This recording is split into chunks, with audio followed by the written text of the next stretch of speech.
Hoca yavaş tut hocam.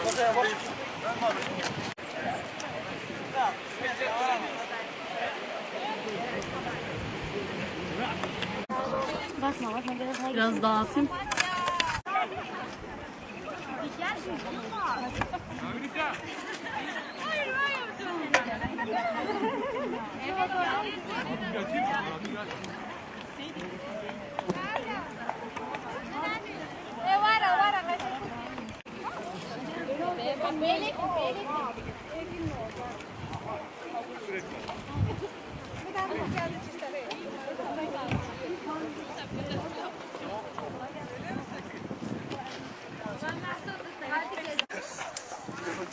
Oradan değil, orada değil. Bak şuraya, buradan.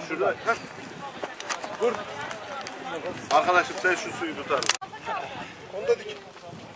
Biz Şırnak Üniversitesi'ne bağlı Cizre Meslek Yüksekokulu öğrencileri olarak yani Cizre'miz gerçekten çok güzel bir ilçe. Yani Türkiye'de sayılı güzel ilçelerden bir tanesi.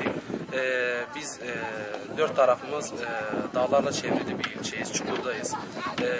Bizim yerimiz gerçekten çok sıcak. Çevremiz hepsi çöllerle dolu. İşte biz öğrenci olarak niyetimiz neydi? Bu çöllere bir ormanlık fidan dikme işi olarak bir başlangıç yapmak istedik.